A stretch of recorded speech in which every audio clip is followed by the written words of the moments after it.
Hello दोस्तों, नमस्कार। आप लोग कैसे हैं? उम्मीद करते होंगे बहुत ही अच्छा होंगे, बहुत ही ज़बरदस्त, बहुत ही मस्त होंगे। तो चलिए, आज जो हम लोग बात करने वाले बिहार पुलिस का जो बैच निकाला गया है विज्ञान बिंदु की तरफ से, उसी का जो ऑब्जेक्टिव है बायोलॉजी का चैप्टर नंबर 2, है ना, उत्तक विज्ञान, उसके बारे में हम लोग पूरे डिटेल से हम लोग देखने वाले हैं कि कितने क्वेश्चन है। टोटल इसमें जो क्वेश्चंस की संख्या है 140 है, ठीक है। तो सभी क्वेश्चन को हम लोग यहाँ से बारी-बारी से सॉल्यूशन करने वाले हैं।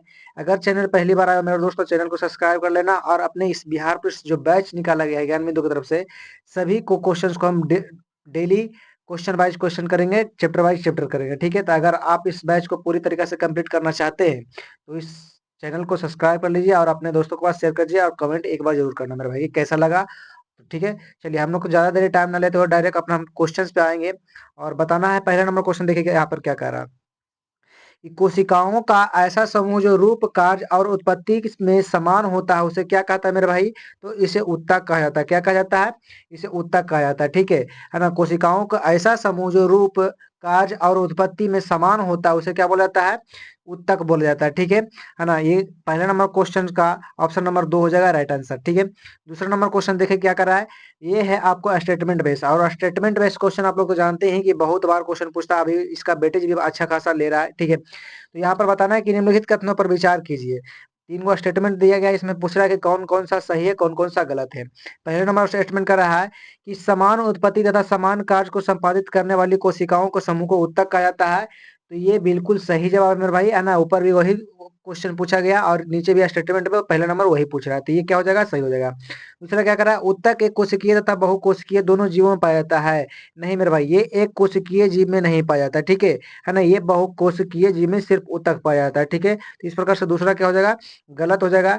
तीसरा नंबर ऑप्शन क्या कर रहा है कि पादप तथा जंतु दोनों में ही उत्तक पाए जाते हैं, तो बिल्कुल सही जवाब है ना। वनस्पति और जंतु दोनों में पाया जाता है मेरे भाई। तो इस प्रकार से 1 नंबर और 3 नंबर सही हो जाएगा, है ना। Option number D is right answer हो जाएगा, ठीक है ना। तीसरा नंबर क्वेश्चन देखते हैं। तीसरा नंबर क्या कर रहा है कि पौधे तथा जंतुओं दोनों की कोशिका लगभग एक समान ही होती है, फिर दोनों के उत्तकों एक दूसरे में बिल्कुल अलग अलग होते हैं, क्यों? क्योंकि बताना है इसका जो रीजन है, क्यों होता है, ठीक है। तो पहला नंबर ऑप्शन क्या कर रहा है कि पौधों में कोई गति प्रचलन नहीं होता है, जबकि तंतु एक स्थान से दूसरे स्थान की ओर विचरण करते हैं, तो बिल्कुल सही जवाब है। दूसरा क्या कर रहा है कि पौधे में वृद्धि कुछ क्षेत्रों में ही सीमित रहती है, जबकि जंतुओं में वृद्धि एक रूप में होता है, बिल्कुल सही जवाब है ना। तीसरा क्या कर रहा है कि जंतु तथा पौधे के अंग तंत्र की बनावट पूर्णतः एक दूसरे से भिन्न होता है, तो ये भी बिल्कुल सही है, ठीक है। तीसरे नंबर का ऑप्शन नंबर क्या हो जाएगा? राइट आंसर इनमें से सभी हो जाएगा, ठीक है। अब देखेंगे आगे चौथा नंबर क्वेश्चन के, चौथा नंबर क्वेश्चन क्या कर रहा है, ठीक है ना। चौथा नंबर क्वेश्चन कर रहा है कि हिस्टोलॉजी शब्द का प्रयोग सर्वप्रथम किसने किया था मेरे भाई? तो ये हिस्टोलॉजी शब्द का प्रयोग सर्वप्रथम किसने किया था? तो मेयर ने किया था। कौन किया था? मेयर ने किया था, ठीक है। आगे है 5 नंबर क्वेश्चन, देखिए कर रहा है 5 नंबर क्वेश्चन कि एक विशेष कार्य करने वाले समान कोशिकाओं के समूह को क्या कहा जाता है ना। तो उसका जो पहला नंबर क्वेश्चन है, बस इसका सिर्फ क्या किया गया है, इसका भाषा चेंज कर दिया गया, ठीक है। एक विशेष कार्य करने वाले समान कोशिकाओं को समूह को क्या कहा जाता है? तो इसको उत्तक कहा जाता है मेरे भाई, ठीक है। चलिए 5 नंबर क्वेश्चन के बाद यहाँ पर देखेंगे 6 नंबर क्वेश्चन। 6 नंबर क्वेश्चन क्या करा देखिएगा यहाँ पर, है ना। कह रहा है 6 नंबर क्वेश्चन की निम्नलिखित कथनों पर विचार कीजिए, ठीक है। 2 गो कथन दिया गया है ना, और इस कथनों में से बताना है कि कौन सा सही है। पहले नंबर क्या कह रहा है, किसी एक उत्तक में एक ही आकार एवं विशेषताओं के कोशिका पाए जाते हैं, तो बिल्कुल ये सही जवाब है ना। एक ही प्रकार का पाया जाता है उसे उत्तक कहा जाता है। दूसरा कह रहा है कि कुछ उत्तकों में विभिन्न आकार एवं बनावट की कोशिकाएं होती है, तो ये भी क्या है जी मेरे भाई? तो ये भी सही है, ठीक है। ऑप्शन नंबर 1 और 2 दोनों सही, इस प्रकार से सी नंबर ऑप्शन क्या हो जाएगा? राइट आंसर हो जाएगा, ठीक है। चलिए आगे देखेंगे हम लोग 7 नंबर क्वेश्चन। 7 नंबर क्वेश्चन देखिए कह रहा है कि पादपों में विभाज्योतिकी उत्तकों के बारे में निम्नलिखित में से कौन सा कथन सही है, जो बताना है। तो इनमें से जो हो जाएगा ना मेरे भाई, इन उत्तकों की कोशिकाओं के विभाजन के कारण पादपों में भी वृद्धि होता है, ठीक है। ऑप्शन नंबर 7 का डी हो जाएगा, ठीक है। आगे देखेंगे 8 नंबर क्वेश्चन। 8 नंबर क्वेश्चन क्या कर रहा है देखेंगे, है ना। चलिए थोड़ा-सा इसको बढ़िया से ज़ूम कर लेते हैं ताकि अच्छे से दिखाई दे, है ना। 8 नंबर क्वेश्चन देखिए यहाँ पर क्या कर रहा है कि निम्नलिखित में से कौन-सा एक पौधे की विभाज्योतिकी उत्तक के संदर्भ में सही नहीं है? बताना कि सही नहीं है। तो ये हो जाएगा, इस उत्तक कोशिकाओं की रसधानियाँ बहुत बड़ी-बड़ी होती है। ये गलत बात है मेरे भाई, ठीक है ना। बड़ी-बड़ी नहीं तो छोटे-छोटे या तो नहीं भी होते, ठीक है। चलिए आगे है 9 नंबर क्वेश्चन। 9 नंबर क्वेश्चन क्या कह रहा है कि शीर्षस्थ विभाज्योतिकी उत्तरदायी होता है, किसके वृद्धि के लिए? तो ये लंबाई के वृद्धि के लिए होता है, ठीक है ना? इस प्रकार से हम लोग 9 नंबर क्वेश्चन देख लिए। अब आगे देखेंगे 10 नंबर क्वेश्चन की। 10 नंबर क्वेश्चन क्या कर रहा है, देखिए यहाँ पर 10 नंबर क्वेश्चन कर रहा है कि वह ऊतक जो प्राथमिक वृद्धि के लिए उत्तरदायी होता है। बताओ, वह ऊतक को नाम बताना है ना? वह ऊतक को प्राथमिक वृद्धि के लिए उत्तरदायी, मतलब कि जो प्राथमिक वृद्धि के लिए कौन से वृद्धि होता है उसको बताना है मेरे भाई, ठीक है? तो बताइए कौन सा हो जाएगा यहाँ पर, ठीक है? तो यहाँ पर से हम लोग जानते हैं कि लंबाई जो वृद्धि होता है वो प्राथमिक वृद्धि के लिए उत्तरदायी होता है मेरे भाई, ठीक है ना? उसके बाद में यहाँ पर आते हैं 11 नंबर क्वेश्चन। 11 नंबर क्वेश्चन क्या करा देखते हैं। कह रहा वह ऊतक जो प्राथमिक वृद्धि के लिए उत्तरदायी होता है। सेम क्वेश्चन है, ऊपर वाला भी नीचे वाला भी, ठीक है ना? बस क्या किया, इसका आंसर क्या कर दिया, इसका सिर्फ चेंज कर दिया। तो शीर्ष अधिक विभाजित होता है, ठीक है? शीर्षस्थ विभाज्योतिकी होता है, ये ऊतक होता है, ये किसके कराता है? प्राथमिक वृद्धि के लिए उत्तरदायी होता है, ठीक है? 12 नंबर क्वेश्चन कर रहा है कि संवहन ऊतक में अवस्थित कैम्बियन एवं वृक्ष के छाल के नीचे कैम्बियन उदाहरण है। किसका उदाहरण हो जाएगा मेरे भाई? तो ये हो जाएगा पार्श्व विभाज्योतिकी का हो जाएगा। किसका हो जाएगा? पार्श्व विभाजित को हो जाएगा, क्योंकि पार्श्व विभाज्योतिकी क्या करता है ये, है ना? ये मोटाई को क्या करता है? बढ़ाता है, ठीक है? 13 नंबर क्वेश्चन कर रहा है कि वह ऊतक जो द्वितीय वृद्धि के लिए उत्तरदायी होता है। तो द्वितीय वृद्धि के लिए ये कैम्बियन होता है ना, इसके लिए क्या होता है? ये उत्तरदायी होता है, ठीक है? 14 नंबर क्वेश्चन क्या करा है? 14 नंबर क्वेश्चन है किसी, है ना, किसी पौधे के तने के घेरे को बढ़ाने के लिए, है ना, कौन सा ऊतक उत्तरदायी होता है? बताओ, घेरों को बढ़ाने के लिए कौन सा ऊतक बढ़ाया होता है? तो पार्श्व विभाजित की होता है। अभी हम बताए कि मोटाई के लिए पार्श्व विभाजित की ऊतक का क्या होता है ना, उपयोग होता है। चलिए, उसमें उससे के कारण ही क्या होता है? वृद्धि होता है ना? 15 नंबर क्वेश्चन ये कह रहा है कि निम्नलिखित कथनों पर विचार कीजिए। बताना, दो कथन दिया गया है, कथन में से बताना कौन सा सही है कौन सा गलत है, ठीक है ना? तो पहला कथन कह रहा है कि पौधे के अस्थायी ऊतक को कोशिकाओं में विभाजन की क्षमता नहीं होती है। तो अस्थायी ऊतक है तो नहीं होगा, है ना? तो ये बिल्कुल क्या है जी मेरे भाई? तो ये सही है। दूसरा कह रहा है कि विभाज्योतिकी ऊतक की वृद्धि के फलस्वरूप पौधे में अस्थायी ऊतक होता है। तो ये भी क्या हो जाए मेरे भाई? ये सही जवाब है, ठीक है? इस प्रकार से 15 नंबर का ऑप्शन नंबर क्या हो जाएगा? दो सी हो जाएगा, राइट आंसर हो जाएगा। एक और दो दोनों सही है, ठीक है? 16 नंबर क्वेश्चन है कि एक बीजपत्री तने में द्वितीयक वृद्धि नहीं होती है, क्योंकि इसमें नहीं होता है। कौची नहीं होता है जो बताना है, ठीक है? तो इसमें कैम्बियन नहीं होता है। क्या होता है? कैम्बियन नहीं होता, ठीक है? इस प्रकार से ऑप्शन नंबर 16 का भी हो जाएगा। 17 नंबर क्वेश्चन कर रहा है क्या कि निम्नलिखित में से किसे प्राथमिक विभाज्योतिकी कहते हैं? क्योंकि यह पौधे के जीवन चक्र के प्रारंभ में बनते हैं और प्राथमिक पादप शरीर बनाते हैं। तो क्या हो जाएगा मेरे भाई? तो ये हो जाएगा शीर्षस्थ विभाज्योतिकी ऊतक और अंतर्वेशी उत्तर विभाज्योतिकी ऊतक हो जाएगा, ठीक है? पार्श्व विभाज्योतिकी ऊतक नहीं हो, क्योंकि ये कुछ होता है पौधे का मोटाई को क्या करता है? ये वृद्धि करता है। इस प्रकार से ऑप्शन नंबर डी हो जाएगा राइट आंसर। ए और सी की हो जाएगा राइट आंसर हो जाएगा, ठीक है ना? उसके बाद में यहाँ पर देखेंगे 18 नंबर क्वेश्चन। 18 नंबर क्वेश्चन कर रहा है कि संवहन ऊतक का निर्माण किस विभाज्योतिकी द्वारा होता है? संवहन ऊतक का जो विभाजन होता है, निर्माण होता है, किस विभाज्योतिकी ऊतक के कारण होता है? तो ये पार्श्व विभाज्योतिकी ऊतक के कारण होता है मेरे भाई, ठीक है? चलिए आगे बढ़ते हैं। 18 के बाद यहाँ पर 19 नंबर क्वेश्चन। 19 नंबर क्वेश्चन पे यहाँ पर ध्यान दीजिएगा, अच्छा से बताना है कि मृदु ऊतक किस प्रकार के ऊतक है? मृदु ऊतक किस प्रकार का ऊतक है? तो ये सरल ऊतक है मेरे भाई। क्या है? सरल ऊतक है, ठीक है? 20 नंबर क्वेश्चन कर रहा है कि निम्नलिखित में से किस ऊतक में जीवित कोशिकाएं पाई जाती है? तो किसमें पाया जाता है? तो ये मृदु ऊतक में और स्थूल कोन ऊतक में, ये दोनों में पाया जाता है, ठीक है? दृढ़ ऊतक क्या होता है? मृत कोशिका होता है, ठीक है? चलिए आगे बात करते हैं 21 नंबर क्वेश्चन। 21 नंबर क्वेश्चन कर रहा है कि मृदु ऊतक का प्रमुख कार्य क्या है? मृदु ऊतक का प्रमुख कार्य क्या है? तो भोजन पदार्थों का संग्रह करना होता है। क्या होता है? भोज्य पदार्थों को क्या संग्रह करना होता है, ठीक है? 22 नंबर क्वेश्चन कर रहा है वायु तक किन पौधों में पाया जाता है? वायु तक किन पौधों में पाया जाता है?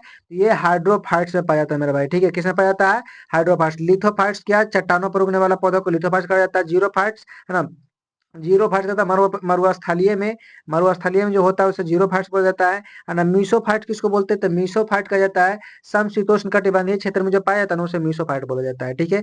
23 नंबर क्वेश्चन क्या करा देखिए। 23 नंबर क्वेश्चन अच्छा से देखेंगे। 23 नंबर क्वेश्चन बढ़िया से बताना, यहाँ पर थोड़ा सा जूम कर लेता हूँ, है ना? 23 नंबर कह रहा है कि जलोभिद निम्न में से किसकी उपस्थिति के कारण जल में तैरते हैं? तो किसके कारण तैरते हैं मेरे भाई? तो वायु तक के जिसके कारण होता है उसके कारण क्या होता है? ये तैरता है, ठीक है? 24 नंबर क्वेश्चन कह रहा है कि वह कौन सा ऊतक है जिसकी कोशिकाएं जीवित तो होती है, भित्ति सेलुलोज तथा पैक्टिन की बनी होती है और कोनों पर एलिगिनिनी स्थूलन मिलता है? तो कि कौन सा इसमें होता है? तो कोलेन कायमा होता है मेरे भाई। क्या होता है? कोलेन कायमा होता है, ठीक है?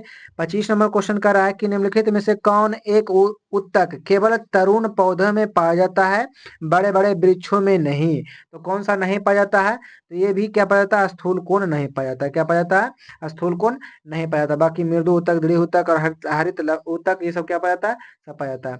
26 नंबर क्वेश्चन कर रहा है कि शाकीय द्विबीजपत्री पौधे जैसे सूरजमुखी कद्दू को लचीलापन तथा दृढ़ता प्रदान करने वाला उत्तक कौन सा होता है? तो ये दृढ़ता प्रदान करने वाला उत्तक होता है मेरे भाई स्थूल कोण उत्तक होता है। कौन होता है? स्थूल कोण उत्तक होता है। ठीक है, आगे देखेंगे 27 नंबर क्वेश्चन। 27 नंबर क्वेश्चन कर रहा है कि निम्नलिखित में से कौन एक उत्तक जड़ में उपस्थित नहीं रहते हैं? निम्नलिखित में से कौन एक उत्तक जड़ में उपस्थित नहीं रहते हैं? जो बताना है तो कौन सा नहीं रहता है? तो स्थूल कोण उत्तक नहीं रहता, क्योंकि ये लचीलापन करने में क्या होता है? मजबूती प्रदान करता है। ठीक है ना? लचीलापन करने मजबूती प्रदान नहीं, है ना? चलिए यहाँ पर 28 नंबर क्वेश्चन कर रहा है कि निम्नलिखित में से किस उत्तक के कोशिकाओं की भित्ति लिग्निन के कारण मोटी हो जाती है? तो इसका कारण होता है तद्दड़ी उत्तक कारण क्या होता है?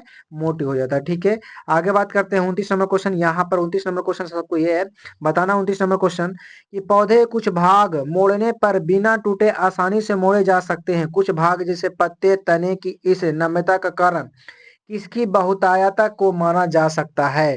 तो किसकी बहुतायता को माना जा सकता है मेरे भाई? तो माना जाता है दृढ़ उत्तक को माना जाता है। किसको माना जाता है? दृढ़ उत्तक को माना जाता है। ठीक है ना? 30 नंबर क्वेश्चन कर रहा है कि रेशे उत्पन्न करने वाले पौधे जैसे पटुआ, है ना, पटुआ में किस उत्तक की प्रचुरता होती है? तो बताओ किस उत्तक का प्रचुरता होता है? ये तो दृढ़ उत्तक का प्रचुरता होता है। ठीक है, 31 नंबर क्वेश्चन है फलों तथा बीजों का कठोर आवरण किस उत्तक के द्वारा तैयार होता है?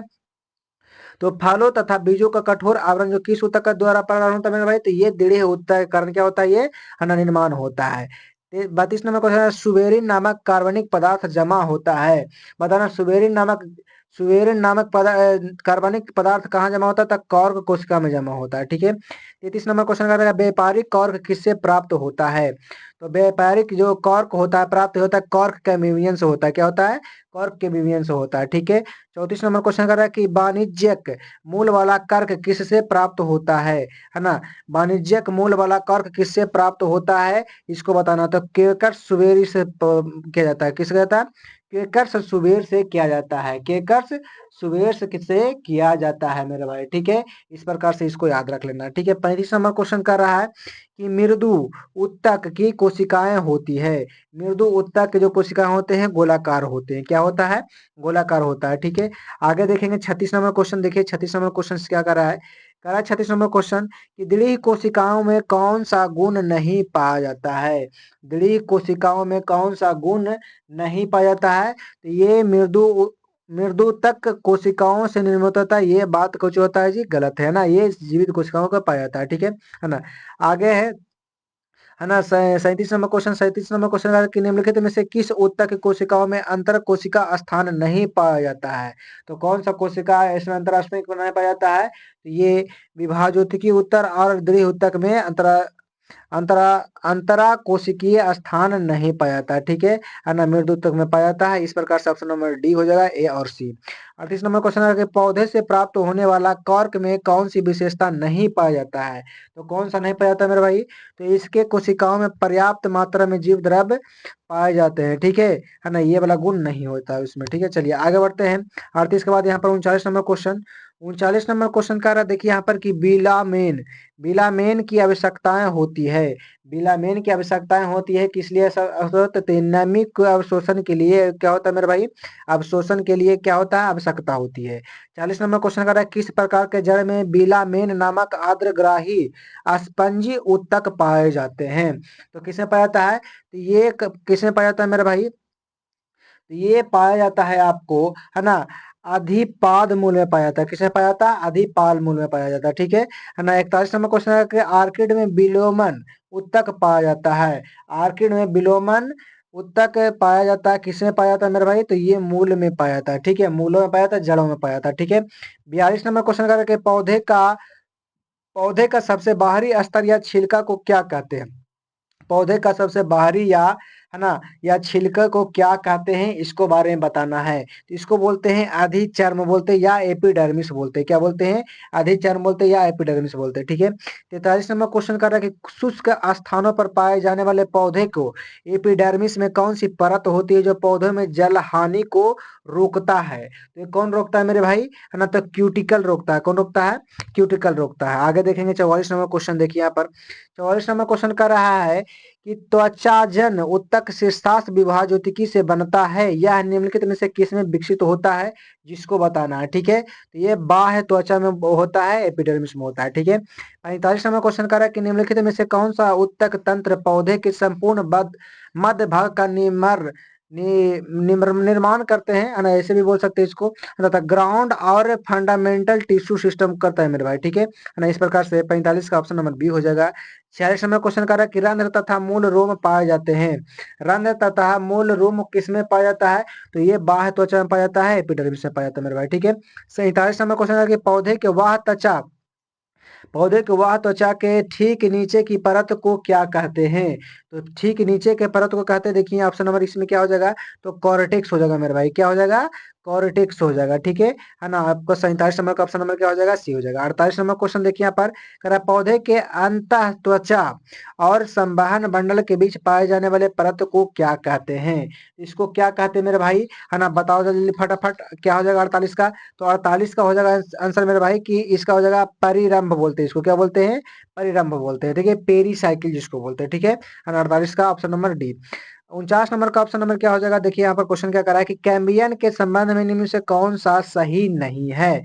तो कौन सा सही नहीं हो जाएगा मेरे भाई? है ना, तो ये हो जाएगा कि एक बीजपत्री तथा द्विबीजपत्री दोनों पौधों में पाए जाते हैं। नहीं, तो एक बीजपत्री में नहीं पाया जाता है ना, द्विबीजपत्री में पाया जाता है। ठीक है ना। ऑप्शन हो जाएगा 49 का ऑप्शन नंबर बी हो जाएगा राइट आंसर। ठीक है। आगे है 50 नंबर क्वेश्चन, है ना, टोटल 140 क्वेश्चन हम लोग करने वाले हैं मेरे भाई। ठीक है। बताना यहाँ पर, है ना, 50 नंबर क्वेश्चन कि निम्नलिखित में से कौन सा परत भरण या मूल ऊतक तंत्र के अंतर्गत शामिल है? बताओ तो कौन सा शामिल होगा? तो ये कॉर्टेक्स, परिरंभ, मज्जा तथा पिंड किरणें होता है। ठीक है ना। इस प्रकार से इसको याद रख लेना। 50 का option number D. 51 number question देखिए यहाँ पर 51 नंबर क्वेश्चन क्या कह रहा है? 51 नंबर क्वेश्चन कह रहा है कि पौधे के भरण ऊतक तंत्र के मुख्य कार्य क्या है? पौधे के भरण ऊतक तंत्र के मुख्य कार्य क्या है ना, तो इस प्रकार से इसका आंसर हो जाएगा भोज्य पदार्थ का निर्माण तथा उसका संग्रहण करना। ठीक है। 52 नंबर का ऑप्शन नंबर क्वेश्चन क्या है? देखिए यहाँ पर देखिए, निम्नलिखित में से कौन अजैव पदार्थ का संचयन करता है ना, निम्नलिखित कौन अजैव पदार्थ को संचयन करता है? ये करता है एडियोप्लास्ट करता है। कौन करता है? एडियोप्लास्ट करता है। ठीक है। 53 नंबर क्वेश्चन देखिए यहाँ पर, वह संवहन मंडल जिसमें जाइलम के दोनों ओर फ्लोएम पाया जाता है को क्या कहते हैं? तो इसको कहा जाता है मेरे भाई, है ना, इसको कहा जाता है बाई, इसको बोलता है बीको कोलेलेटरल बोला जाता है। क्या बोलता है? बीको लेटरल बोला जाता है। इस प्रकार से 53 नंबर का ऑप्शन नंबर सी हो जाएगा। 54 नंबर क्वेश्चन क्या कर रहा है कि अरीय संवहन मंडल कहाँ पाए जाते हैं? अरीय संवहन मंडल कहाँ पाए जाते हैं? तो ये एक बीजपत्री के पौधे के जड़ों में पाया जाता है। एक बीजपत्री के पौधों को जड़ों में पाया जाता है। 54 का ऑप्शन नंबर ए हो जाएगा। ठीक है। 55 नंबर क्वेश्चन यहाँ पर ध्यान से देखिए, कर रहा है कि एक पौधे के स्टील परत शामिल होते हैं। पौधे के स्टील परत शामिल होते हैं। ऑप्शन नंबर यहाँ पर देखिए इधर दिया हुआ है ना, है ना, आप ये तीन तीन ऑप्शन इधर दिया हुआ है ना, तो इसका जो आंसर होगा मेरे भाई, इसका हो जाएगा ऑप्शन नंबर सी हो जाएगा परिरंभ, संवहन, मूल तथा मज्जा में पाया जाता है। ठीक है। 56 नंबर क्वेश्चन यहाँ पर देखिए कह रहा है कि एक वृक्ष की आयु का पता किसके द्वारा लगाया जा सकता है? तो वार्षिक वलय को गिन कर पता करते हैं। किसको करते हैं? वार्षिक वलय को गिन कर पता करते हैं। 57 नंबर क्वेश्चन यहाँ पर देखिए कह रहा है वार्षिक वलय या वृद्धि वलय में शामिल होते हैं। वार्षिक वलय या वृद्धि वलय में शामिल होते हैं। कौन शामिल होता है मेरे भाई? ये होता है बसंत काष्ठ तथा शरद काष्ठ दोनों होता है। बसंत काष्ठ और शरद काष्ठ दोनों होता है। ठीक है। इस प्रकार से ऑप्शन नंबर क्या हो जाएगा? सी हो जाएगा राइट आंसर। 58 नंबर क्वेश्चन यहाँ पर देखिए, कारण निम्नलिखित में से किसको सक्रिय के कारण वृद्धि बलय बनती है? बताओ निम्नलिखित में से किसको सक्रियता के कारण वृद्धि बलय बनता है पेड़ पौधों में, उसको बारे में बताना है। तो ये बनता है अंतःरंभीय एधि के कारण बनता है। अंतःरंभीय एधि के कारण बनता है। ठीक है ना। उसके बाद यहाँ पर 59 नंबर क्वेश्चन देखेंगे। 59 नंबर क्वेश्चन यहाँ पर देखिए क्या कह रहा है 59 नंबर क्वेश्चन। ठीक है ना।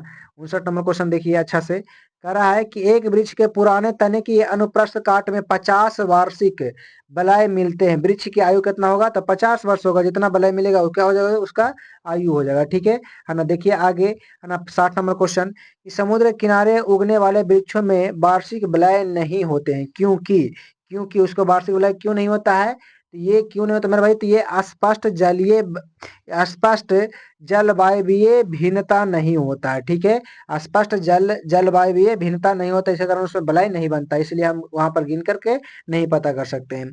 61 नंबर क्वेश्चन यहाँ पर देखिए करा कि पुराने पेड़ की जब काटा जाता है तो बीच केंद्रीय भाग को मजबूत, घना तथा गहरे कथकई रंग का हो जाता है, उसे क्या बोलता है? तो हृदय काष्ठ, डोरामेन और सारिल सभी हो जाता है। इन प्रकार से ऑप्शन नंबर डी हो जाएगा राइट आंसर। 62 नंबर का, निम्नलिखित कथनों पर विचार कीजिए, है ना। तो भाई यहाँ पर विचार कीजिए कौन कौन सा सही होगा, कौन कौन सा गलत होगा। ठीक है, तो यह हृदय काष्ठ के सभी कोशिकाएं मृत होती है, तो बिल्कुल सही जवाब है। दूसरा कह रहा है कि राष्ट्र रस काष्ठ के कुछ कोशिकाएं जीवित तथा कुछ मृत कोशिका होता है, तो बिल्कुल सही जवाब है। ऑप्शन नंबर सी हो जाएगा राइट आंसर हो जाएगा। ठीक है, यहाँ पर देखेंगे 63 नंबर क्वेश्चन। देखिए 63 नंबर क्वेश्चन क्या कर रहा है कि यदि सन 2000 में एक वृक्ष में एक साइन बोर्ड की कील भूमि से 7 फीट की ऊंचाई पर, भूमि के 7 फीट पर ऊंचाई पर लगाई गई है तथा 2021 में यह कील कितनी ऊंची यदि वृक्ष प्रतिवर्ष 5 इंच लंबाई में बढ़ता है तो कितना फीट होगा? वो तो वो भी 7 फीट हो जाएगा। इसका आंसर कितना हो जाएगा?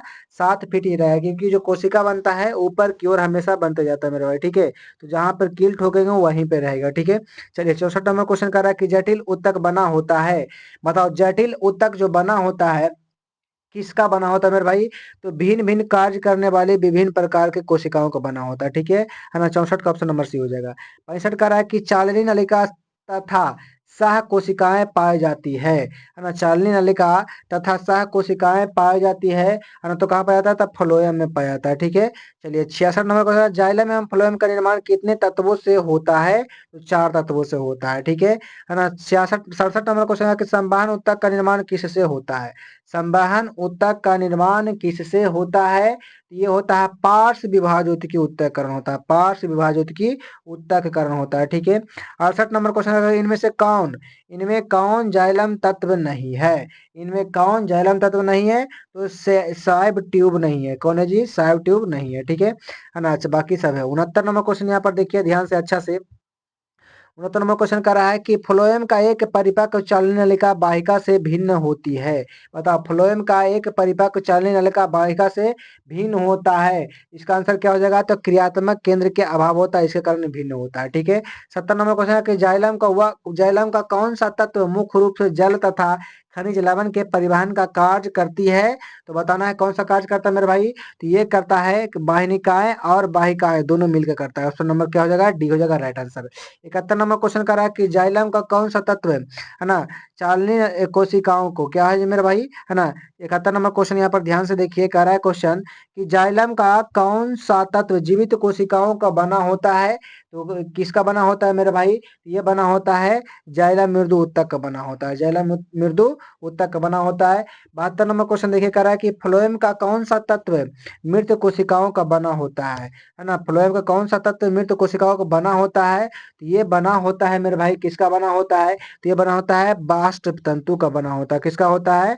बास्ट तंतु का बना होता है। ठीक है, ऑप्शन नंबर सी हो जाएगा सही। 73 नंबर क्वेश्चन कर रहा है कि फ्लोएम का कौन सा तत्व मुख्यतः भोज्य पदार्थ को संवहन में भाग लेता है ना। फ्लोएम का कौन सा तत्व मुख्यतः भोज्य पदार्थ के संवहन में भाग लेता है? तो ये चालनी नलिका लेता है। कौन लेता है? चालनी नलिका लेता है। 74 नंबर क्वेश्चन कर रहा है चालनी नलिकाओं में भोज्य पदार्थ के संवहन में मदद करता है ना। मदद करने का काम कौन करता है मेरे भाई? ये करता है सह कोशिका करता है। कौन करता है? सह कोशिका करता है। ऑप्शन नंबर ए हो जाएगा राइट आंसर। 75 नंबर क्वेश्चन देखिए, कह रहा है फ्लोएम का कौन सा तत्व फ्लोएम ऊतक को यांत्रिक सहायता प्रदान करता है? फ्लोएम का कौन सा तत्व फ्लोएम ऊतक को यांत्रिक सहायता प्रदान करता है? ये करता है फ्लोएम तंतु करता है। कौन करता है? फ्लोएम तंतु करता है। 76 नंबर क्वेश्चन देखिए, कह रहा है फ्लोएम ऊतक में चालनी पट्टी पाई जाती है।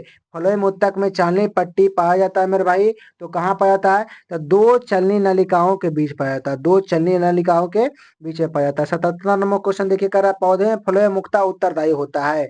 पौधों में है ना फ्लोएम मुक्ता उत्तरदायी होता है। क्या होता है उत्तरदायी? तो ये होता है आहार वहन के लिए होता है। क्या होता है? आहार वहन के लिए होता है। एक 78 नंबर क्वेश्चन कर रहे हैं पौधे में जाइलम मुक्ता जिम्मेदार है। पौधों में जाइलम मुख्ता है ना जिम्मेदार है। कौन है जिम्मेदार उसके बारे में बताना। तो ये कौन हो जाएगा, जल के बहन के लिए। किसके लिए, जल के बहन के लिए। ठीक है, आगे देखेंगे है ना 79 नंबर क्वेश्चन देखिए, कह रहा है शाखाओं से पत्तियां के किनारे है ना, पत्तियां पत्तियां किन कारणों से झड़ जाती है। शाखाओं से पत्तियां किन कारणों से झड़ जाती है। तो किन कारणों से झड़ जाता है मेरे भाई, तो कॉर्क के वाहन विगलन परत बन जाते हैं है ना, बन जाते हैं। इसके कारण क्या होता है, शाखाओं से पत्तियां गिर जाता है। ठीक है ना। 80 नंबर क्वेश्चन यहाँ पर ध्यान से देखिए, क्या कह रहा है 80 नंबर क्वेश्चन। कह रहा है कि निम्नलिखित में से किस एक भारतीय वैज्ञानिक ने पादपों में जल की लंबी दूरी को अभिग्रहण का सिद्धांत प्रस्तुत किया था। तो जेसी बोस ने किया था, जगदीश चंद्र बोस ने किया था। ठीक है, 81 नंबर क्वेश्चन देखिए, कह रहा है कि निम्नलिखित में से किस प्रकार के उत्तक शरीर के सुरक्षा कवच का कार्य करता है मेरे भाई। तो ये एपीथैलम करता है। ये किसका करता है, उपकला उत्तक करता है। ठीक है, उपकला उत्तक करता है। इस प्रकार से इसको याद रख लेना है। ठीक है, अब आते हैं आगे 81 के बाद यहाँ पर 82 नंबर क्वेश्चन। 82 नंबर क्वेश्चन क्या करा, ध्यान से देखिएगा और यहाँ से बारी बारी से क्वेश्चन क्या करना है, सोल्व करना है। ठीक है, 82 नंबर क्वेश्चन यहाँ पर पढ़ते हैं। बताना है कि निम्नलिखित में से कौन सा उत्तक घाव भरने में सहायक होता है मेरे भाई। तो ये होता है, कौन होता है, तो ये होता है उपकला उत्तक होता है। कौन होता है, उपकला उत्तक होता है। ठीक है, 83 नंबर क्वेश्चन यहाँ पर देखिए क्या करा है कि निम्नलिखित में से कौन सा उत्तक लार ग्रंथि व तथा श्वेत ग्रंथि पाए जाते हैं। निम्नलिखित में से कौन सा उत्तक लार ग्रंथि तथा श्वेत ग्रंथि पाए जाते हैं। तो ये पाया जाता है क्यूबाइडल एपिथेलियम में। किसे पाया जाता है, क्यूबाइडल एपिथेलियम हो जाएगा मेरे भाई। ठीक है, 84 यहाँ पर क्वेश्चन देखेंगे कि 84 नंबर क्वेश्चन क्या कर रहा है। 84 नंबर क्वेश्चन कर रहा है कि अंगों को विसरण, श्रवण तथा अवशोषण में मदद करने वाला उत्तक होता है। कौन होता है, तो एपिथेलियम होता है। कौन होता है, एपिथेलियम होता है। ठीक है, 85 नंबर क्वेश्चन देखिए कर रहा है कि त्वचा की बाहरी सतह निर्मित होता है। त्वचा के बाहरी सतह निर्मित होता है किस, कौन सा त्वचा किस उत्तक से होता है, तो स्तरित है ना, क्या जी मेरा भाई, स्तरित सल्की एपिथेलियम उत्तक के क्या होता है, बना होता है, बाहरी सतह बना होता है, निर्मित होता है। 86 नंबर क्वेश्चन देखिए क्या कर रहा है कि निम्नलिखित में से किस एपिथेलियम उत्तक के कोशिकाओं में रसांकुर तथा सिलिया पाए जाते हैं। सिलिया पाया जाता है, किसमें पाया जाता है मेरे भाई, ये पाया जाता है आपको स्तंभाकार आकार का ही पाया जाता है, स्तंभा आकार का पाया जाता है। ठीक है, 87 नंबर क्वेश्चन देखिए, स्टेटमेंट बेस है। बताना है कि निम्नलिखित कथनों पर विचार करना है, कौन सा सही होगा कौन सा नहीं सही होगा, है ना। पहला नंबर कर रहा है कि एपिथेलियम उत्तक के कोशिकाओं की संख्या कम होती है तथा अंतर कोशिकाओं का पदार्थ अधिक होता है। नहीं जी, गलत बात है। दूसरा नंबर स्टेटमेंट करा कि संयोजी उत्तक में अंतरकोशीय पदार्थ नहीं पाए जाते हैं। इनकी कोशिकाएं एक दूसरे से करीब करीब सटी होती है। तो ये भी नहीं, गलत बात है मेरे भाई। ठीक है, इस प्रकार से ना तो एक सही है ना तो दो सही है। ठीक है, आगे बात करते हैं, है ना 88 नंबर क्वेश्चन। 88 नंबर क्वेश्चन यहाँ पर बताना है क्या हो जाएगा कि सल्की एपिथेलियम उत्तक का प्रमुख कार्य है। सल्की एपिथेलियम उत्तक का प्रमुख कार्य है। 88 नंबर का आंसर क्या हो जाएगा, तो 88 नंबर का ऑप्शन हो जाएगा मेरे भाई की सुरक्षा करना होता है। क्या होता है, सुरक्षा करना होता है। 89 नंबर क्वेश्चन देखिए कह रहा है कि पचाभी एपिथेलियम, पछाभी एपिथेलियम उत्तक पाए जाते हैं। तो पछाभी एपिथेलियम जो उत्तक पाए जाते हैं तो ट्रेकिया तथा गर्भाशय के बीच में होता है। ट्रेकिया एवं गर्भाशय दोनों के मतलब कि इसमें पाया जाता है। ठीक है, जहाँ पे खाद्य पदार्थों का या किसी चीज का परिवहन होता है वहां पर यह पछाभी एपिथेलियम पाया जाता है मेरे भाई। ठीक है ना। यहाँ पे आइए 90 नंबर क्वेश्चन। 90 नंबर क्वेश्चन क्या करा देखते हैं। कह रहा है 90 नंबर क्वेश्चन कि निम्नलिखित में से कौन उत्तक त्वचा एवं मांसपेशी अथवा दो मांसपेशियों को जोड़ने का काम करता है मेरे भाई। तो ये करता है एरियोलर करता है। कौन करता है, एरियोलर करता है। ठीक है, 91 नंबर क्वेश्चन देखिए क्या कर रहा है कि मोटापा निम्नलिखित में से किसकी अधिकता के कारण होता है। मोटापा निम्न में किसकी अधिकता के कारण होता है, तो वसा उत्तक के अधिकता होने के कारण होता है मोटापा। 92 नंबर क्वेश्चन कर रहा है कि निम्नलिखित में से कौन एक शरीर को गर्म करने रखने हेतु उत्तरदायी होता है। निम्नलिखित में से कौन एक शरीर को गर्म रखने हेतु उत्तरदायी होता है मेरे भाई, ये होता है बसीय उत्तक होता है। कौन होता है, बसीय उत्तक होता है। ठीक है, 93 नंबर क्वेश्चन कर रहा है कि ऊंट को कुबड़ किस उत्तक का बना होता है। ऊंट का कुबड़ किस ऊतक का बना होता है? तो बसीय ऊतक का बना होता है, ठीक है। 94 नंबर क्वेश्चन का कि निम्नलिखित में से किस ऊतक कोशिकाओं में वसा की भरी में बूंदे भरी होती है? तो ये होता है ना, वसा संयोजी ऊतक होता है। क्या होता है? वसा संयोजी ऊतक होता है। 95 नंबर क्वेश्चन देखिए क्या कर रहा है कि निम्नलिखित में से ऊतक कौन है? निम्नलिखित में से ऊतक कौन है जो बताना है, ठीक है। निम्नलिखित में से ऊतक कौन है जो बताना है, ठीक है। चलिए आगे बताना है यहाँ पर 96 number question, 95 number question, 95 question को हो जाएगा रुधिर हो जाएगा। क्या हो जाएगा? रुधिर हो जाएगा, ठीक है। 96 नंबर क्वेश्चन देखिए क्या कर रहा है कि निम्नलिखित में से कौन ऊतक का उत्तरदायी है? निम्नलिखित में से कौन ऊतक का उत्तरदायी है ना? तो ये हो जाएगा आपको लसिका हो जाएगा। क्या हो जाएगा मेरे भाई? है ना, लसिका हो जाएगा, ठीक है ना। 97 नंबर क्वेश्चन देखिए क्या कर रहा है कि निम्नलिखित में से कौन संयोजी ऊतक है ना। 97 नंबर क्वेश्चन कर रहा है कि निम्नलिखित में से कौन संयोजी ऊतक है? तो कौन सा हो जाएगा? इनमें से सभी हो जाएगा, ठीक है। उपास्थि हो जाएगा, अस्थि हो जाएगा और लिगामेंट हो जाएगा, दोनों हो जाएगा, ठीक है, तीनों हो जाएगा, ठीक है ना। यहाँ से देखेंगे 98 नंबर क्वेश्चन। देखिए 98 नंबर क्वेश्चन क्या कर रहा है? 98 नंबर क्वेश्चन कि निम्नलिखित में से कौन एक शरीर को गर्म रखने में उत्तरदायी होता है? तो ये बसामय ऊतक होता है, अभी बताया कि बसीय ऊतक होता है ना। 99 नंबर क्वेश्चन कर रहा है कि श्वेत है ना, व्हाइट फाइबर तथा पीला तंतु येलो फाइबर पाए जाते हैं, किसमें पाए जाते हैं, ठीक है। तो ये जब पाया जाता है मेरे भाई तो एरियोलर ऊतक में पाया जाता है। किसमें पाया जाता है? एरियोलर ऊतक में पाया जाता है। 100 नंबर क्वेश्चन यहाँ पर है, कोड्रीन नामक प्रोटीन कहाँ पाई जाती है? कोड्रीन नामक प्रोटीन कहाँ पाया जाता है? तो उपास्थि में पाया जाता है मेरे भाई। किसमें पाया जाता है? उपास्थि में पाया जाता है ना। 101 नंबर क्वेश्चन करा कि टेंडन का निर्माण होता है। टेंडन का निर्माण किस में होता है? तो श्वेत तंतुमय ऊतक से होता है। किस होता है? श्वेत तंतुमय ऊतक से होता है, ठीक है। यहाँ से 102 नंबर क्वेश्चन देखेंगे हम लोग। 102 नंबर क्वेश्चन क्या कर रहा है? 102 नंबर क्वेश्चन है लिगामेंट का निर्माण होता है। लिगामेंट का जो निर्माण होता है मेरे भाई है ना, किससे होता है? तो ये पीला तंतुमय से होता है। किससे होता है? पीला तंतुमय से होता है, ठीक है। 103 नंबर क्वेश्चन करा कि टेंडन तथा लिगामेंट किस प्रकार के ऊतक है? टेंडन तथा लिगामेंट किस प्रकार के ऊतक है? तो ये संयोजी ऊतक है। कैसा है? संयोजी ऊतक है, ठीक है। 104 नंबर क्वेश्चन देखिए, स्टेटमेंट में से बताना है कि निम्नलिखित कथनों पर विचार कीजिए। टेंडन मांसपेशियों को अस्थि से अथवा दूसरी मांसपेशी से जोड़ना, है ना, ये क्या है मेरे भाई? ये क्या है? तो बिल्कुल सही जवाब है, ठीक है ना। दूसरा नंबर क्या करा है कि लिगामेंट हड्डियों को हड्डियों से जोड़ने का कार्य करता है, तो ये भी क्या है? सही है। इस प्रकार से है ना, 1 और 2 क्या हो जाएगा? सही हो जाएगा, ठीक है। 105 नंबर क्वेश्चन देखिए क्या कर रहा है कि सेबेसियस ग्रंथि कहाँ पाए जाती है? सेबेसियस ग्रंथि कहाँ पाए जाते हैं? ये पाया जाता है स्थानियों के त्वचा के डर्मिस में पाया जाता है, ठीक है। स्थानियों के त्वचा के डर्मिस में पाया जाता है, ठीक है।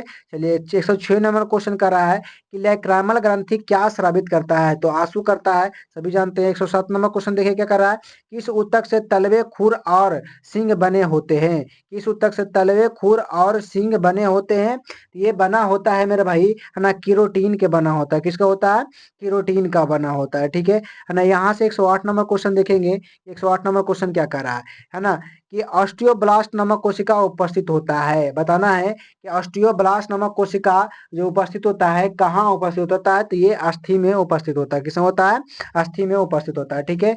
109 नंबर क्वेश्चन देखिए क्या कर रहा है, कॉर्डियोप्लास्ट नामक कोशिका है ना, कोर्डियोप्लास्ट नामक ब्लास्ट नामक कोशिका कहाँ पाया जाता है? तो ये पाया जाता है मेरे भाई है ना, उपास्थि में पाया जाता है। कहाँ पाया जाता है? उपास्थि में पाया जाता है, ठीक है। 110 नंबर क्वेश्चन देखिए क्या रहा है, मास्ट कोशिकाएं पाई जाती है। मास्ट कोशिकाएं पाई जाती है कौन से कहाँ पाया जाता है? तो संयोजी ऊतक में पाया जाता है या संयोजी ऊतक के बना होता है। 111 नंबर कोशिका के एरियोलर ऊतक में पाए जाने वाला निम्नलिखित कोशिकाओं में से कौन रुधिर वाहिनियों को फैलाने के लिए प्रोटीन हिस्टामिन स्रावित करता है? तो कौन करता है? तो मास्ट कोशिकाएं करता है मेरे भाई। कौन करता है? मास्ट कोशिकाएं करता है, ठीक है। 111 के बाद यहाँ पर 112 नंबर क्वेश्चन देखेंगे और 112 नंबर क्वेश्चन आपको ये है बताना है क्या हो जाएगा। कह रहा है कि निम्नलिखित में से कौन प्लीहा यकृत तथा अस्थिमज्जा में पाया जाता है? निम्नलिखित में से कौन प्लीहा यकृत तथा अस्थिमज्जा में पाया जाता है? तो कौन सा पाया जाता है मेरा भाई? तो ये पता जलवात संयोजी ऊतक पाया जाता है। कौन है? जलवंत संयोजी ऊतक पाया जाता है, ठीक है। 113 नंबर क्वेश्चन कह रहा है कि मनुष्य की त्वचा सबसे मोटी होती है, कहाँ होता है? तो तलवे में होता है मेरे भाई। कहाँ होता है? तलवे में होता है, ठीक है। चलिए आगे बात करते हैं 114 नंबर क्वेश्चन। 114 नंबर क्वेश्चन कर रहा है कि मनुष्य की त्वचा सबसे पतली होती है, कहाँ होता है? तो आंख के पलकों पर होता है ना, सबसे पतली होता है। 115 नंबर क्वेश्चन कर रहा है कि वृद्धावस्था में त्वचा में झुर्रियां पड़ जाती है, इसका कारण क्या है ना? वृद्धावस्था में त्वचा में झुर्रियां पड़ जाती है, इसका कारण क्या है? इसको बताना है। तो ये क्या हो जाएगा कि चर्म में वसा ऊतक की कमी हो जाता है। क्या होता है? चर्म में वसा ऊतक के कमी हो जाता है। ठीक है। 116 नंबर क्वेश्चन देखिए क्या करा है कि नाभि रज्जु है, बताना नाभि रज्जु है ना, ये क्या है इसको बारे में बताना मेरे भाई। ठीक है। तो ये हो जाएगा भ्रूणीय संयोजी ऊतक हो जाएगा। क्या हो जाएगा? भ्रूणीय संयोजी ऊतक हो जाएगा। ठीक है। 117 नंबर क्वेश्चन कर रहा है कि हाइबेरियन तंत्र पाया जाता है, बताना मेरे भाई। हाइबेरियन तंत्र पाया जाता कहाँ पाया जाता? तो स्तनियों के अस्थियों में पाया जाता है। किसमें पाया जाता है ना? स्तनियों के अस्थियों में पाया जाता है। ठीक है। इसके बाद यहाँ पर 118 नंबर क्वेश्चन देखेंगे। 118 नंबर क्वेश्चन यहाँ पर क्या करा देखेंगे। करा हिस्टामिन एक प्रकार का प्रोटीन है जो भाग लेता है। हिस्टामिन एक प्रकार का प्रोटीन है जो भाग लेता है ना? कहाँ भाग लेता है उसको बारे में बताना। ठीक है। तो ये भाग लेता है मेरे भाई, है ना, एलर्जी प्रतिक्रिया में लेता है। किसमें लेता है? एलर्जी प्रतिक्रिया में भाग लेता है। ठीक है। 119 नंबर क्वेश्चन आपको है कोलेजन फाइबर शरीर में पाए जाने वाला कुल प्रोटीन का कितना भाग होता है? तो 1/3 होता है। क्या होता है? 1/3 होता है। ठीक है। 120 नंबर क्वेश्चन करा कि संयोजी ऊतक का अधिकांश प्रोटीन, है ना, संयोजी ऊतक का अधिकांश प्रोटीन जो होता है ना, किसका होता है मेरे भाई? उसको बारे में बताना है ना। तो ये होता है कोलेजन का होता है। किसका होता है? कोलेजन का होता है। ठीक है। 121 नंबर क्वेश्चन करा कि बाह्य कणों में पाए जाने वाला अंतः कंकाल, बाह्य कणों में पाए जाने वाला अंतः कंकाल जो होता है ना, कौन किसको बना होता है? तो उपास्थि का बना होता है। किसका बना होता है? उपास्थि का बना होता है। 122 नंबर देखिए क्वेश्चन क्या करा है कि शारीरिक अंगों में गति के लिए जिम्मेदार ऊतक है। शारीरिक अंगों में गति के लिए जिम्मेदार ऊतक है, इसके बारे में बताना। कौन सा हो जाएगा? तो पेशीय ऊतक हो जाएगा। कौन सा हो जाएगा? पेशीय ऊतक हो जाएगा मेरा भाई। ठीक है ना। 122 के बाद यहाँ पर देखेंगे, है ना 122 के बाद यहाँ पर देखेंगे 123 नंबर क्वेश्चन, है ना, टोटल 140 क्वेश्चन तक हम लोग करने वाले हैं। ठीक है। बताना है यहाँ पर ना कि 123 नंबर क्वेश्चन की सर्कोप्लाज्म नामक तरल पाया जाता है ना, कहाँ पाया जाता है? तो पेशीय ऊतक में पाया जाता है मेरे भाई। कहाँ पाया जाता है? पेशीय ऊतक में पाया जाता है। ठीक है। 124 नंबर देखिए कह रहा है कि आरेखित तथा रेखित ऊतक मूल रूप से किस प्रकार के ऊतक है? ये भी क्या है? पेशीय ऊतक है। क्या है? पेशीय ऊतक है। ठीक है। 125 नंबर क्वेश्चन कर रहा है कि नेत्र के आयुष में पाए जाने वाला ऊतक क्या होता है? तो ये आरेखित होता है। क्या होता है? आरेखित होता है। ठीक है। 126 नंबर क्वेश्चन कर रहा है कि इंटरकैलेटेड इंटरकैलेटेड डिस्क उपस्थित होते हैं। इंटरकैलेटेड डिस्क उपस्थित होते हैं, कैसा उपस्थित होता है मेरा भाई? इसको बारे में बताना है। ये कैसा होता है? तो हृदय पेशीय बना होता है। क्या होता है? हृदय पेशीय में बना होता है। ठीक है। चलिए आगे बताना है। 127 के बाद यहाँ पर 128 नंबर क्वेश्चन कि आहार नाल के एक भाग से दूसरे भाग में भोजन का प्रवाह किस पेशी संकुचन एवं प्रसारण के कारण होता है? तो हम लोग सभी जानते हैं मेरे भाई कि आरेखित पेशी के कारण होता है। किस कारण होता है? आरेखित पेशी के कारण होता है। ठीक है। 129 नंबर क्वेश्चन देखे कर रहा है कि माइक्रोफाइब्रिल, है ना ये मायोफाइब्रिल, है ना, मायोफाइब्रिल, है ना, नामक संरचना किस ऊतक में पाया जाता है? ये किस ऊतक में पाया जाता है? तो पेशी ऊतक में पाया जाता है मेरे भाई। किस में पाया जाता है? पेशी ऊतक में पाया जाता है। ठीक है ना। उसके बाद यहाँ पर 130 नंबर क्वेश्चन देखेंगे, है ना, 140 नंबर क्वेश्चन तक हम लोग देखेंगे। 130 नंबर क्वेश्चन कर रहा है कि निम्नलिखित में से किस पेशी में थकान उत्पन्न नहीं होता है? बताना है निम्नलिखित में से किस पेशी में थकान उत्पन्न नहीं होता है, इसके बारे में बताना है मेरे भाई। ठीक है। तो ये होता है कार्डियमय पेशियों में नहीं थकान महसूस होता है। ठीक है। 131 नंबर क्वेश्चन देखिए क्या कर रहा है कि शरीर के कुल भार का लगभग 50% भार होता है ना, शरीर के कुल भार का लगभग 50% भार होता है रेखीय पेशी का होता है। किसका होता है? रेखीय पेशी का होता है। ठीक है। 132 नंबर क्वेश्चन देखिए कर रहा है संवेदना का चालन शरीर के एक भाग से दूसरे भाग में होता है। संवेदना का चालन शरीर के एक भाग से दूसरे भाग में होता है ना, क्या होता है? तो तंत्रिका ऊतक से होता है। किससे होता है? तंत्रिका ऊतक से होता है। ठीक है। 133 नंबर क्वेश्चन करा कि तंत्रिका ऊतक की इकाई न्यूरॉन कहलाता है मेरे भाई। ठीक है ना। यहाँ पर अब आते हैं 134 नंबर क्वेश्चन। बताना है 134 नंबर क्वेश्चन कि मनुष्य के शरीर में सबसे लंबी कोशिका होता है। तो मनुष्य के शरीर में सबसे लंबी कोशिका होता है मेरे भाई तंत्रिका तंत्र कोशिका होता है। क्या होता है? तंत्रिका तंत्र कोशिका होता है। 135 नंबर क्वेश्चन कर रहा है कि जन्म के बाद मानव के किस ऊतक में कोई कोई कोशिका विभाजन नहीं होता है, तो तंत्रिका में नहीं होता है मेरे भाई, ठीक है। 136 नंबर क्वेश्चन करा कि न्यूरॉन के डेंड्रॉन से निकलने वाले पतली पतली शाखाएं क्या कहलाता है, तो डेंड्राइट्स कहलाता है। क्या कहलाता है? डेंड्राइट्स कहलाता है, ठीक है। 137 नंबर क्वेश्चन कर रहा है कि रै 137 नंबर का कि रैन बियर के नोड कहाँ पाए जाते हैं? रैन बियर का नोड कहाँ पाया जाता है? तंत्रिका में पाया जाता है। कहाँ पाया जाता है? तंत्रिका में पाया जाता है मेरे भाई, ठीक है। चलिए आगे बताना है ना। 138 नंबर क्वेश्चन कि दो न्यूरॉन के जोड़ को क्या कहते हैं? दो न्यूरॉन के जोड़ को क्या कहते हैं? तो सिनैप्स कहा जाता है। क्या कहा जाता है? सिनैप्स कहा जाता है, ठीक है। 139 नंबर क्वेश्चन कह रहा है कि न्यूरॉन कोशिका में संवेदना का संचार कैसे होता है? न्यूरॉन कोशिका में संवेदना का संचार कैसे होता है?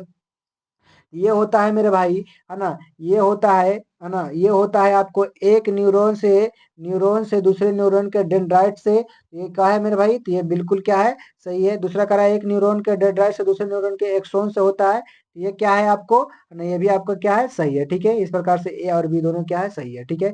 140 नंबर क्वेश्चन जो लास्ट क्वेश्चन है, आप लोग को इसका कमेंट बॉक्स में इसका आंसर बताना मेरे भाई, और इसके बारे में जितना से जितना जानते हैं, बायोप्सी संबंधित है, किससे संबंधित है? बायोप्सी के बारे में पूरा डिटेल्स के बारे में लिखना है ना। जो आप लिख रहे हैं तो हम समझेंगे कि कौन कौन सा वीडियो देख रहे हैं, कौन कौन सा नई वीडियो देख रहे हैं, और जो भी अगर गलती सलती हुआ होगा तो हमें माफ करना, और जो भी आपको लगे कि परिवर्तन करना चाहिए तो हमें बताना एक बार, हम उसका परिवर्तन करने का कोशिश करेंगे, भरपूर कोशिश करेंगे मेरे भाई, ठीक है। तब तक के लिए जय हिंद जय भारत। इसी प्रकार से डेली आप लोग को क्या मिलेगा, है ना, आप लोग का एक वीडियो अपलोड कर देगा, हर एक विषय को हम यहाँ पर पूरा पूरे विषय का, है ना, जितने भी, है ना, बिहार पुलिस में सभी सब्जेक्ट सभी का हम लोग क्या करेंगे, इसका बारी बारी से टॉपिक बाई टॉपिक हम लोग क्या करेंगे, है ना, कवर करने वाला है, ठीक है। तब तक के लिए जय हिंद जय भारत, ठीक है।